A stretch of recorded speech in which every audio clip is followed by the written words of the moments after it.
This free step-by-step video comes to you directly from Haynes.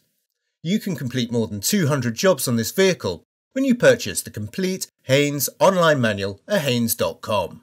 The battery is located on the left-hand side of the engine compartment.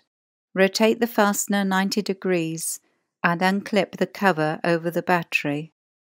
Slacken the retaining nut, then with the twisting motion, pull the negative lead clamp from the battery terminal. If possible, cover the terminal to prevent accidental reconnection.